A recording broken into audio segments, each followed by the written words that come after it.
नमस्कार, मैं संदीप सिहारे श्री कृष्ण चैनल पर आप सभी का स्वागत करता हूँ। श्री ब्रह्मा जी, श्री विष्णु जी एवं शंकर जी के माता पिता कौन हैं? यह जो प्रश्न है बड़ा जटिल है, कारण कि इस प्रश्न का उत्तर देने में बड़े बड़े विद्वान भी आश्चर्यचकित हो जाते हैं। विष्णु पुराण में श्री विष्णु भगवान को श्रेष्ठ बताया गया है। शिव पुराण में भगवान शंकर जी की महिमा गाई गई है। वहीं पर देवी भागवत पुराण में भी महामाया दुर्गा को श्रेष्ठ बताया गया है। अधिकतर हिंदू लोग ब्रह्मा, विष्णु एवं महेश को ही अजन्मा एवं अविनाशी बताते हैं, परंतु यह पूरी तरीके से सत्य नहीं है, कारण कि शिव पुराण में भगवान सदाशिव एवं अष्टांगी दुर्गा को सर्वश्रेष्ठ कहा गया है। अब ऐसा क्यों कहा गया है, इसके लिए मैं आपको एक कथा सुनाता हूँ। महाप्रलय में न धरती थी, न जल, न वायु, न अग्नि, समूचा आकाश अंधकारमय प्रतीत होता था। उस समय सारे आकाश में अंधकार ही अंधकार व्याप्त था। केवल एक सद्ब्रह्म व्यापक थे। इसके अलावा न ज्ञान इंद्रियाँ थीं, न कर्मेंद्रिय और न ही देह अभिमानी देवता थे। उन सद्ब्रह्म ने एक से अनेक होने का संकल्प किया। तब सृष्टि समय आने पर वह परमेश्वर सदाशिव के रूप में प्रकट हुए। उन सदाशिव ने अपने स्वरूप से कभी अलग न होने वाली देवी की सृष्टि की। इस देवी माता की अष्टभुजाएं थीं। यह भगवान सदाशिव की शक्ति कही गई हैं। यह जगदम्बा कहलाती हैं। यही पराअम्बा हैं। उन शिव और शिवा ने अपने निवास हेतु शिवलोक का निर्माण किया। इसके बाद उन्होंने विष्णु की उत्पत्ति की और श्री विष्णु भगवान को श्वास मार्ग से वेदों का ज्ञान दिया। तत्पश्चात वह शिवलोक को चले गए। भगवान नारायण ने तप किया। तप करने पर उनके शरीर से अनेकों जलधाराएं निकलीं, जिससे वह सारा सूना आकाश व्याप्त हो गया। फिर श्री विष्णु भगवान उसमें शयन करने लगे। शयन करते समय शिव इच्छा से उनके नाभि कमल से श्री ब्रह्मा जी का प्रकट हुआ। यह ब्रह्मा जी अपने जन्म स्थान को जानने के लिए, अपने पिता का परिचय प्राप्त करने के लिए उस जल में बहुत गहराई तक गए, परंतु वह अपने पिता को नहीं पा सके। तब वह वापस कमल पुष्प की ओर जाने लगे, किंतु वह उस कमल तक ना पहुंच सके। भ्रमित हो गए। तब आकाशवाणी सुनाई दी, तप करो, तप करो। इसके बाद श्री ब्रह्मा जी तप करने लगे। तब उनके सामने कई वर्षों के बाद भगवान नारायण प्रकट हुए। श्री ब्रह्मा जी और नारायण के बीच प्रभुत्व को लेकर विवाद छिड़ जाता है। वह दोनों आपस में झगड़ने लगते हैं।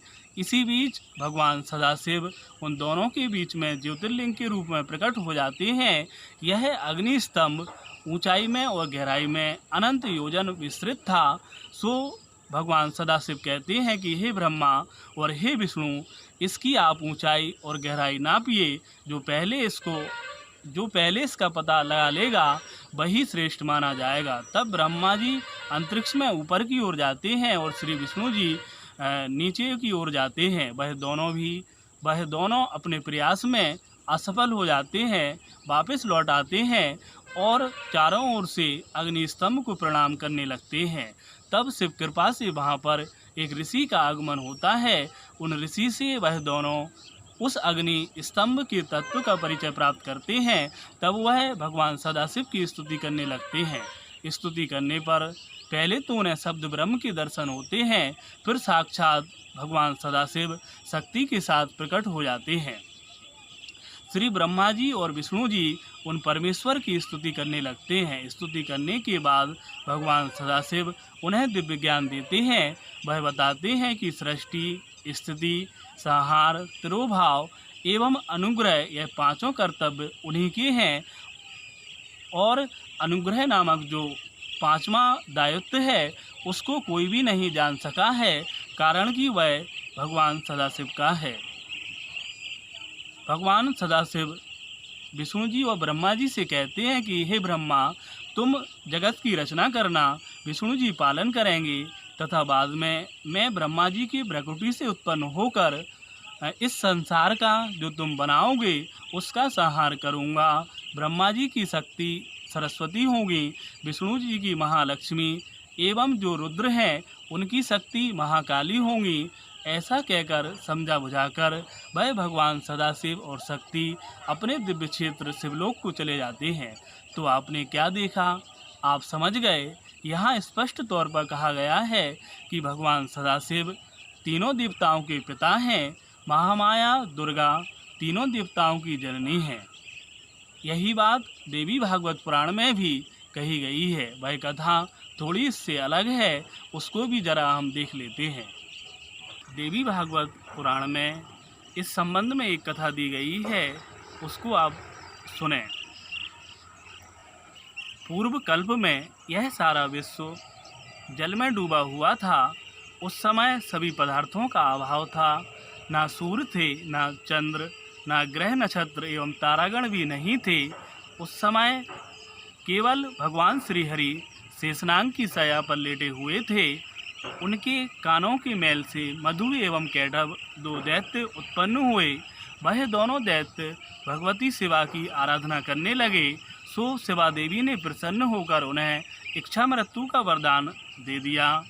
भगवान नारायण की नाभि कमल से श्री ब्रह्मा जी प्रकट हुए। वह तप करने लगे।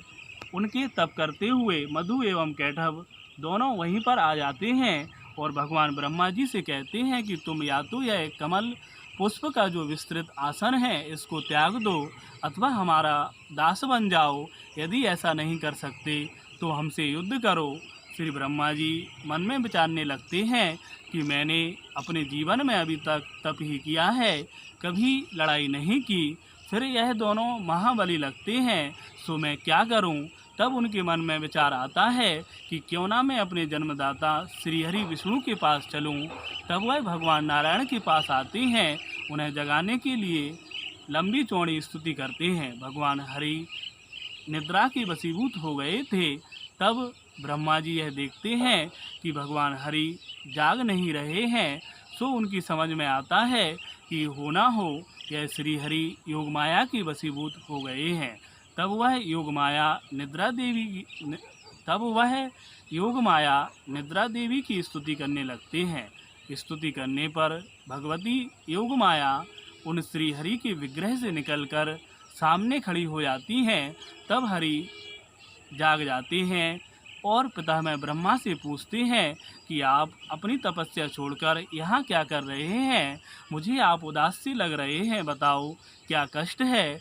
इतने में ही मधु कैटभ सामने आ जाते हैं। तब उन दोनों से श्री हरि का युद्ध होता है और इस तरह लड़ते लड़ते अनेकों वर्ष व्यतीत हो जाते हैं। तब महामाया की कृपा से नारायण भगवान अपने चक्र से उनका सिर धड़ से अलग कर देते हैं। इसके बाद कुछ समय के बाद भगवान रुद्र भी वहीं प्रकट हो जाते हैं। फिर महामाया उन तीनों से कहती हैं कि आप अपने लोक का निर्माण कीजिए एवं प्रजा की सृष्टि करो। तब देवता कहते हैं, हे माँ, हम सृष्टि कैसे करें? हमारे पास ना तो तत्व हैं और ना ही त्रिगुण हैं, गुण हैं, भला हम कैसे प्रजा की सृष्टि कर सकेंगे?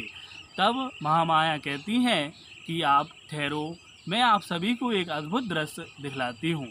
इतने में ही देवी की कृपा से एक दिव्य रथ, एक दिव्य विमान अंतरिक्ष से आता है। उस पर तीनों देवता बैठ जाते हैं और वह भगवती की शक्ति से उड़ान भरना शुरू कर देता है। वह स्वर्गलोक, बैकुंठ, कैलाश से होकर देवी के मणिद्वीप धाम में जा पहुंचता है। वहां पर अमृत सागर से आगे वह चिंतामणि भवन के पास पहुंचता है। वहां पर श्री हरि विष्णु, ब्रह्मा जी एवं शंकर जी देखते हैं कि एक दिव्य सिंहासन पर एक दिव्य सुंदरी बैठी हुई है जो परम सौंदर्यमान लग रही है। उन्हें देखकर श्री विष्णु जी यह निश्चय कर लेते हैं कि यह भगवती शिवा हैं जो प्रलय काल में मुझे पालने में खिला रही थीं। उस समय मैं बालक रूप से था, निश्चय ही यह वही हैं, यह मेरी माता हैं। सो हे ब्रह्मा एवं शंकर जी, यह आपकी भी माता ही हुई। तब वह तीनों देवी के पास जाने की इच्छा करते हैं, इतने में ही वह नारी रूप में परिवर्तित हो जाते हैं। वह तीनों भगवती शिवा के पास पहुँचते हैं, उनकी स्तुति करने लगते हैं। ब्रह्मा जी उनके नख में एक और संपूर्ण ब्रह्मांड का दर्शन करते हैं तो आश्चर्यचकित हो जाते हैं। भगवती शिवा उन्हें दिव्य तत्व का ज्ञान कराती हैं।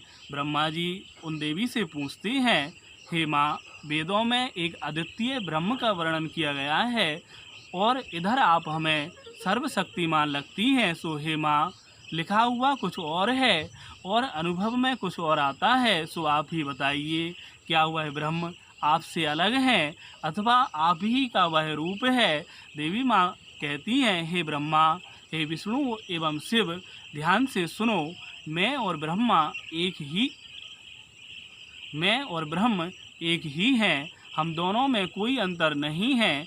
जो मैं हूँ सो वह ब्रह्म है और जो ब्रह्म है वही मैं हूँ। इसके बाद भगवती शिवा उन ब्रह्मा, विष्णु एवं शिव को एक एक शक्तियाँ देते हैं। ब्रह्मा जी को सरस्वती, विष्णु जी को लक्ष्मी एवं शंकर जी को महाकाली देकर और उन्हें सृष्टि करने का उपदेश देकर वहाँ से विदा कर देते हैं।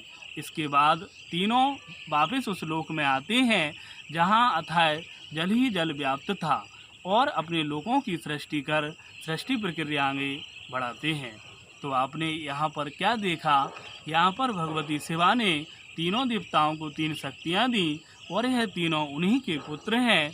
तो इससे यही समझ में आता है कि भगवती योग माया जो दुर्गा कही जाती है, त्रिदेवों की जननी है और इनके पिता भगवान सदाशिव हैं।